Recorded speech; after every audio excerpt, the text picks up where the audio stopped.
Hello again, my friends, and you are my friends, and welcome to the S.I.L Weekly Roundup. I'm, of course, the Gov, and I'm joined once again by Mr. Danny Barnard. Danny, how are you, sir? Yeah, not bad yourself. Not too bad. You got a puppy or a dog, haven't you? Yeah, well, Yeah.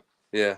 So for those at home that are perhaps hearing things in their headphones, if listening on a podcast or watching live, it is Dan's. What is your dog actually doing to be making that sort of noise, Dan? Playing with a squeaky ball Ah, that I've fair enough. thrown it into the other room now. So So hopefully it will go yes. through after it. But are you well, first and foremost? Yeah, I've been obviously had a tough weekend. Obviously Mm-hmm. unwell yesterday, but gradually getting there. And Good. you know, it's one of them sticky the illnesses around at the moment, isn't it? Did you make your game? Did you fail your fitness test? No, I was there. I was Oh, there. you were there. Okay. Yeah. Okay. Cool. Well, I'll ask you how you did. Actually, how did you do this weekend? Tell us Uh, all about Henley Athletic Reserves. What's going on? so we played Bennell at Yeah. home. We won 5-3. We were 3-2 down with 10 minutes left, and we didn't have a goalkeeper. The goalkeeper wasn't there this week, so we had to put someone else in goal. So Who did you put in goal? we had to put one of our wingers in goal. Were they any good? Yeah, well, we gave away a penalty, but I mean, yeah, we Happens. still won the game. That happens. We won the game, so Yeah, I mean, things are going really well at the moment for you guys. yeah, a game like that, we know we have to score more than the opposition if we've got no goalkeeper in goal. So Oh, you that's a know, bit harsh, isn't it? No goalkeeper in goal. I mean, well, a goalkeeper, but you someone who had a doesn't. goalkeeper, Yeah, but just not a recognised no, goalkeeper, yeah, right? yeah. To, Well, to say you had no goal, I'm sticking up for the for the player here. I don't know who it yeah. is, but to say you had no goalkeeper just seems a Well, little bit harsh. But this is your league table, Dan. You're not doing too bad, son. Not doing too bad at yeah. all. They're still catching up. They're still catching up on the other teams are still catching up. They've got games in hand as well. Yeah. But So you're sitting top after 22 points, only one defeat, 20 goal difference. It's all going rather well for you, isn't it? yeah, I mean, there's a blockage now of 1 to 4 now, and you can see the points difference between below than that. So you can start seeing the teams that are around us now, and but where we are as a 4 now. So is that what you're starting to do there, Dan? Are you starting to sort of break off the league table into a table of 4, and you're now plotting yourself in that 1 to 4 mini table? yeah, you have to start looking at the teams around there because they're the teams that are obviously up and thereabouts. So I mean, it's not many points difference between us because they've still got games in hand. So, but yeah, you have to look at that blockage of 4 now and just to see, what their results are. Yeah, So, well, for that, we look forward to following it through the course of the year. So those 4 are Henley, Stow Upland, Falcons Reserves, Bilston Reserves, and Coddenham Athletic First Team. We'll do a senior roundup. We have got Trimley Red Devils' match day highlight package out Wednesday. Lots of goals in that one. The teams love giving me goals to put video packages together with. So Trimley certainly haven't disappointed this week in that respect. So that's due out Wednesday at 7:30. Henley's, I'm just in the process of doing them now as well. Another 5 goals in that game. But we'll get into the senior roundup. Division 2 roundup in a moment. But first of all, we'll bring in a guest. We've got a guest this week for 5 or 10 minutes to join us. I'll introduce him, Dan, because you're quite close friends with him, and you can almost lead the conversation if you like. So over to you. Who have we got? So tonight we've got the famous Irvin Flaherty. Irvin Flaherty. There he is. Look. Hi, peeps. Hello, Irvin. How you doing, mate? Yeah, I'm good.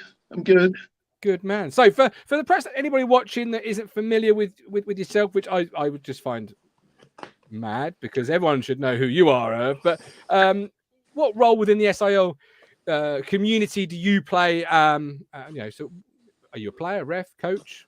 I referee. I've been a referee for over 40 years now, 41 years, and I enjoy it. I thoroughly enjoy it. What about refereeing do you enjoy the most? I mean, because it's a very unique position within the footballing landscape. Obviously, we're always told we don't have enough referees. We need to encourage more referees in. So, what about it for you? Why do you thoroughly enjoy it? I enjoy all aspects of the game. It's not just the game itself. It's the social side of the game as well. Um, and that all goes together. You turn up before a game. You see the players. You see the people who are responsible for the ground, for the upkeep of the ground, the pitch. The tea ladies, they're all part of the community, of the footballing community, the supporters as well. And you get talking with them. You get talking with them after the game. Certainly get their comments during the game, and so, having been around for 40 years, you get to know people. You see players, you see their fathers, you see their sons, you see their granddads, and most of them I've booked over over over the years. Um, uh, there, there's so many people who will turn around and something will happen in a game, and I'll caution someone, and you'll hear someone from the sidelines say, "I told you not to do that. He booked me for it 30 years ago." And you turn around and look, and you see someone, and then you'll have a beer with them in the bar afterwards. It's great. The football community is a great community. Yeah, booking generations of families. I like that. Tony Stone says Irv's having an uncharacteristic break between his usual 4 evening meals. Haven't started yet. Oh, but you are famous for posting the football, posting the grub, though, aren't you? There are often pictures of you with a sausage casserole or some type of meal, right? I'm not wrong, am I? Yeah. No, you're not wrong. Sunday breakfast is my speciality. Ooh. And some of the stuff the food you post looks really quite good. But you've refereed for 40 odd years, as you mentioned. What's the biggest change you've seen from, the first half, the first 20 years to the last 20? What's been the changes from a referee's perspective?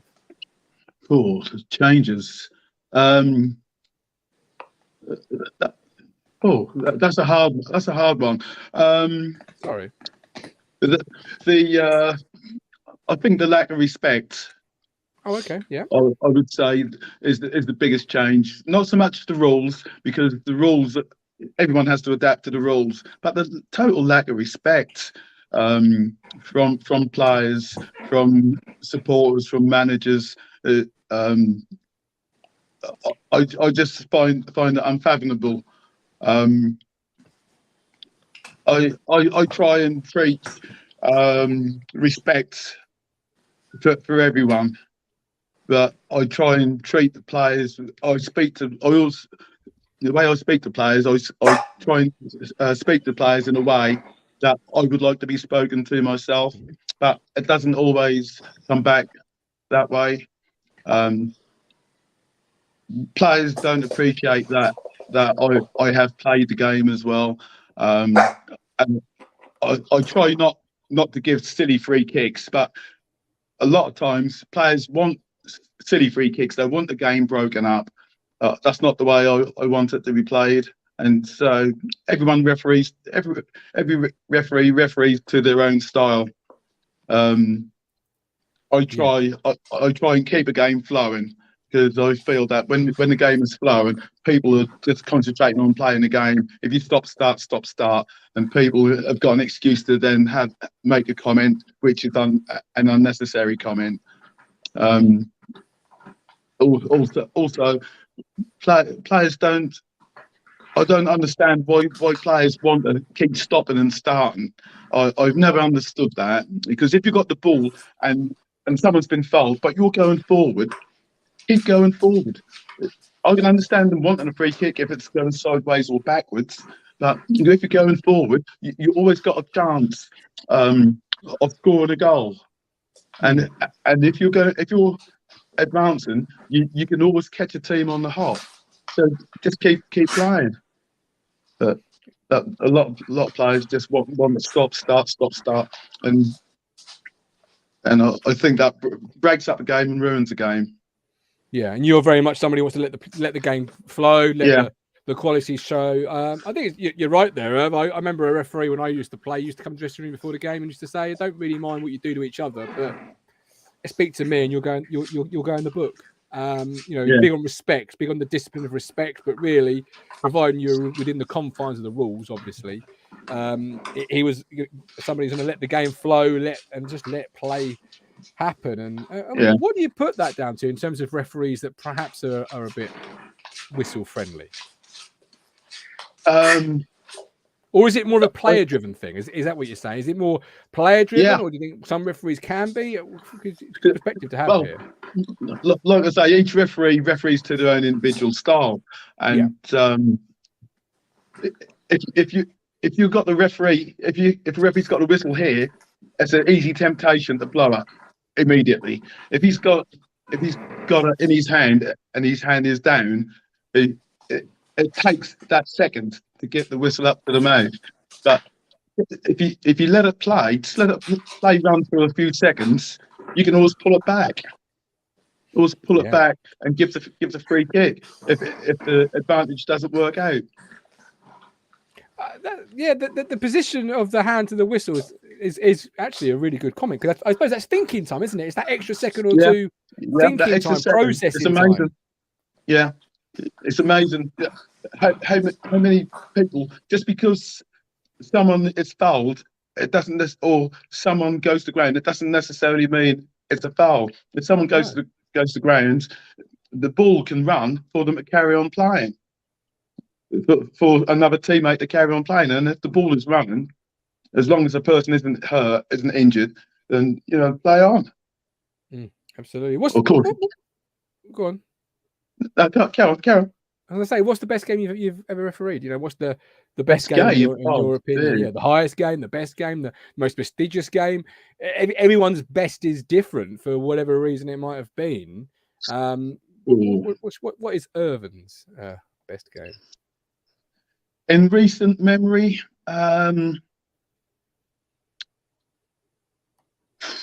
this season, I think Claydon and Old Newton was a good game over at Blue Circle. Claydon beat them, I think, won 4-2 or something like that, 4-2, 4-3. First game of the season, Halsworth against Henley. That was a cracker to start the season off. Henley dominated that. Season before last, I had a call up to referee the Senior Reserve Cup final up at Lowestoft between Woodbridge Reserves and Beckles Reserves, I think it was. And that was an absolute classic game. 90 minutes of really good, fast-flowing, pulsating football. And Woodbridge won it. I can't remember what the score was, but Woodbridge won it. And I'd got called up to do that the day. I got a phone call the day before because the referee had got injured on the weekend, and so I just stepped into the breach, and that was 90 minutes of good football. I really, really enjoyed that, and of course on Lowestoft's pitch, it's like a carpet at the start of the season as well. That was carried over from the previous season, played in this I think it was the end of September because of COVID, and that was one of the best games I've had. And several people said that they really enjoyed the game as well. Players, the managers, the supporters, they all said that they'd enjoyed the football. And it's nice. It's nice when you get that feedback from players.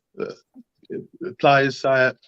If supporters say it, if managers say it, it's nice to get that feedback, because you when you're in a game, you'd always appreciate how good the game is, and sometimes you hear things from the sideline. I try and switch off from what's being said from the sidelines because I don't want it to affect my game. But I try. As I say, I suppose the best thing is not being noticeable, right? Yeah.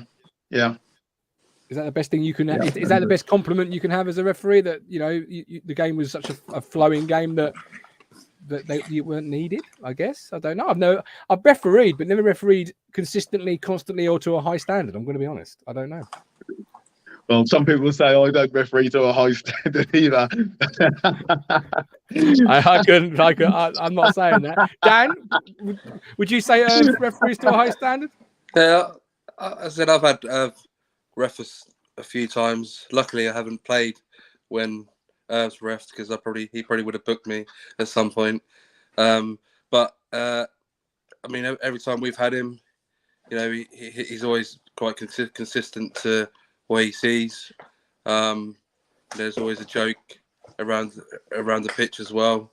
But I mean, I feel that like a lot of refs this season are a lot more better than they have been, and a little bit more consistent with what they're doing.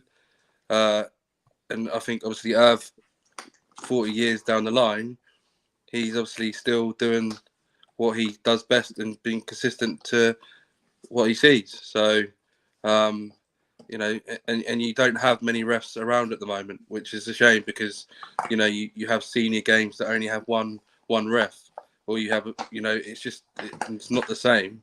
But, we would like the refs to follow in those footsteps by carrying on throughout them years. And me and Irv have always had the banter. We've had the jokes. He loves a beer and he loves the old food after the game. He's always asking what's on the old menu. But yeah, he'll always buy people beer, like managers a beer, and just say, look, everything's forgotten upon the pitch. We're in the clubhouse now, and you don't normally get a lot of refs that would come back into the clubhouse and have a laugh and have a joke. And I think that's one thing Irv does. And that's a lot of respect for him. And Tony says, if you can't enjoy a game with Irv in the middle, the problem lies with you. James says, always been a good ref when I've played or watched a game. And yeah, absolutely. I'm sure I've been refereed by you, Irv, and I can certainly echo what James has said there. Before we let you go, Irv, how do we get more referees into the game, do you think? Last question. Well, personally, I would like to see football, not just from our level, but right from the very top, go down the rugby way. Cut out the foul and abusive language. Cut out dissent, and deal with it. Deal with it at the top. If they deal with it at the top, then it gets dealt with all the way through. I'd like to see referees be more stronger, more firmer, and I know I'm not strong enough on dissent and foul and abusive language. If football players go and watch a rugby game, they'd be shocked at how little dissent is made towards the officials. If you show dissent towards a referee in rugby, games moved on 10 yards. If you use foul and abusive language towards an official, you're off. There's no question about it. And the way they speak to officials, it's if they speak to an official at a course, immediately he can be removed from the field. If they speak to an official and start using foul and abusive language, he's off. His game's over. And when they speak to a referee, it's sir, yes sir. And if they question them, then the team's losing yards. So I'd like to see the FA go down the route of dealing with persistent offenders at the higher level, and then see it being brought kicked out of the game all the way down to school kids. Make a big thing of it, and in the next 4 or 5 years, and get dissent out of the game. Get dissent, the foul and abusive language. You go to a rugby game, you go to Twickenham. all the supporters are intermingled. There's no such thing as segregation in rugby. You, the supporters, everyone goes to the game. They all travel on the train, the road, however they're there. They're all. You buy a ticket, you go in to watch the game, irrespective of where you are. Before the game, you're all on the concourse around Twickenham. You got that. I think the west car park. You got all the beer tents there, and all the supporters are there. There's barbecues, all food things, and they're all mingling. They go into the terrace and they can drink. You can have a beer and watch the rugby. You can't do that in football. No. Look at Bracknell last week. I got a beer at Bracknell last week. Walked all the way to the far end of the ground. Been watching the game for 10 minutes, and someone said, "Oh, you can't drink that. It's FA rules. You're not allowed to have a beer while you're watching the FA Cup game." And I said, "What?" I said, "I've walked from the other end, and no one said anything." And he said, "You'll have to go and stand behind the barrier, behind the fence." And so I quickly drank it and watched the game. But in rugby, it's not a problem. You can stand there, you can have a beer, watch the game, and you don't. Okay, well, I understand that football is a different animal, but if people are educated, then football doesn't have to be a different animal. No. Without supporters, we haven't got a game. Without the players, we haven't got a game. Without the officials, we haven't got a game. And the game is dying. The game is dying because of the abuse of officials. If people carry on abusing officials, we're going to lose them. Look at like Dan just said. Senior games, only one referee, no linesman for a lot of the games for so far this season. Only the referee on a game, and that's because we've lost so many referees. The abuse factor is killing the game, and the FA really does need to deal with it. Well said. Referees, for a senior middle, you get £47, and the linesman get, I think it's 37. I might be wrong, might be 35. But for a senior game, referees just they can't stop the abuse. So people are finding other things to do rather than referee. The youngsters are not coming into the game. We need the youngsters coming into the game to referee the games, and they'll come in at the academy, do games at the academy, and after a couple of seasons they'll get promoted up to the Thurlow Nunn, and they're missing out the S.I.L, and the S.I.L is a good grounding for officials. It really is a good grounding because you have to get to learn to appreciate all aspects of the game. And can I just say something quickly over the referee thing? I think as well as becoming a referee, I think the problem is the cost of becoming a referee. Like it used to be quite cheap, but now it's quite expensive. And my feeling on that is that I think that they should do it in individual costs, not just the whole amount up front. So they start like paying it off, like each week or each month, because I think it's like something like 150 quid or something like that to do training for referees. And I feel that people nowadays don't have that money to do that, and it's just a case of obviously the FA should look into that, saying, okay, we can set up something here. We'd like you to come on board, pass the test, and we'll do some cost for you. It's just at the moment, I think we are at the moment in a situation where we don't have enough refs, and referees are going to different leagues. But I think there should be something in place for the Suffolk FA to do.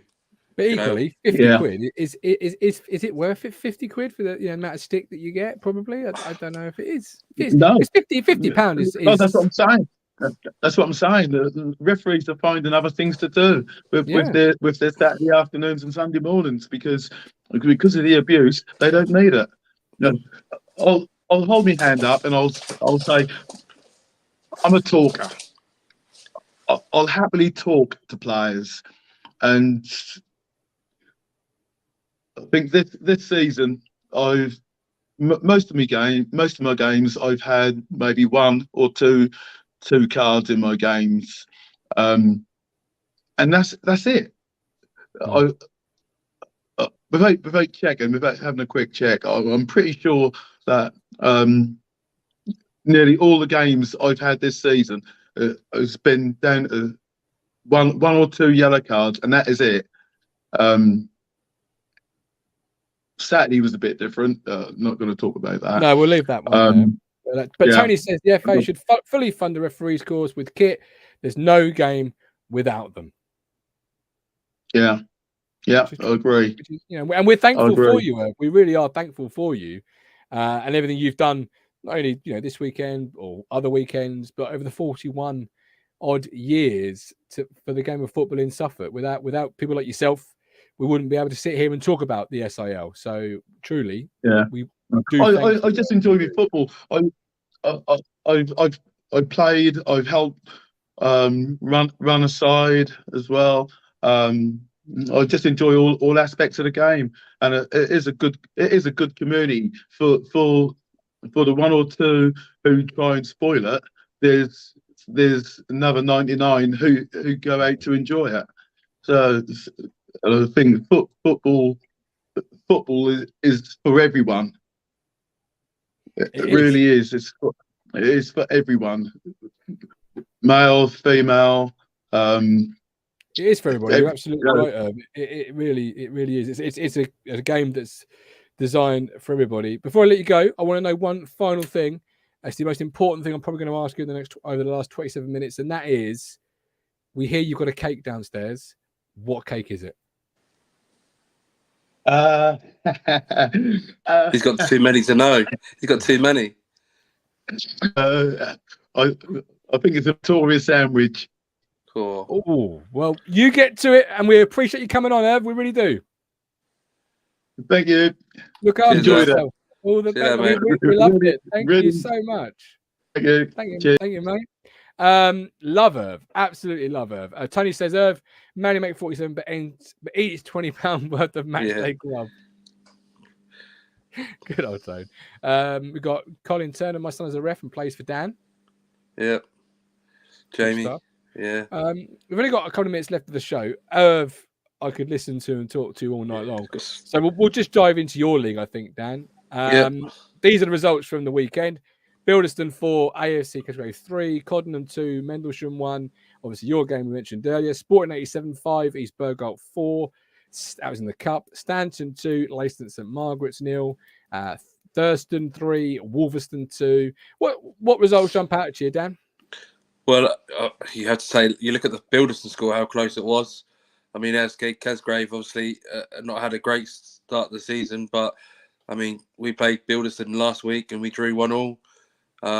And AFC Casgrave have gone there this week, and could have potentially got some points. I think they Bilderston at one point were losing at the time, but I mean, Coddenham's game was a cup game as well. But I mean, Thurston and Wolverston, it's good to see the other mixture of teams now. Like, we've played with 90% of the teams, so we know what we're doing, what we're playing with. So it's good to see. So, and a couple of obviously cup results in there. Coddenham beating Mendlesham, and Sporting 87 beating East Burgolt. Any surprises there? No, I mean, Sporting 87 and Burgolt again was a close game. Coddenham, you'd think that would come away with the cup. I mean, cup win, but we play Burgolt next. That's for who we play next. We've already played Burgolt in the league already this season, so we play them again so quickly when we've not played other teams in the league.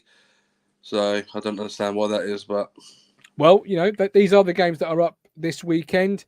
Just pull out two for me, Dan, and tell me why you pulled them out. And I know I'm asking you literally right this minute because we haven't prepared this at all. But Ben will be a good test for Bilderson. They were really good, played really well against us on Saturday. They'll be a tough one. And I'd probably say, I mean, Leiston and Wenaston will be quite good as well, because Wenaston still needs to get some points. And Leiston are a bit of an up and down team at the moment, so it'll be interesting to see. Absolutely. And here's your league table in this division. Henley leading the way, Startland and Falcons in second, Bullerston in third, Codnham in fourth. The bottom four are Bennell, Curtin, Wolverstone, and AFC Kesgrave. A bit of a whistle-stop tour there of the division. We'll do the senior next week for sure, and we'll do Division 2 next week as well. We'll focus on those two divisions next week, Dan, with a bit more time, obviously. But we're at the end of our times together, and I thought, you know what? Let's listen to Irv, a man in the middle of 40-odd years. Because you don't often hear that on any type of show. So let's hear from a man in the middle, his perspective, his thoughts, his opinion. So apologies if you're tuning in expecting to see other divisions covered or the two that were advertised. But I'm sure you'd agree that Irv provided the insights. Dan, before we go, anything else further? No, it was a good job you didn't pick up on anything about him nearly refereeing in Carrow Road, because you probably would have cut him off quite quickly. So yes, mate. That's so why leave the one. We don't need to know. No, we don't need to know. But we're back next week, 7:15. S.I.L Weekly Review. He's Danny Barnard. He is leading the 5th division at the moment. Trinity Red Devils match their package out Wednesday, 7:30. Henley's will be out during the week as well. Keep your eyes out for both of those. Goals, and goals. So many goals. I thought Gary Goals was playing himself. But until next week, Danny B, I'm the Gov. We'll see you soon.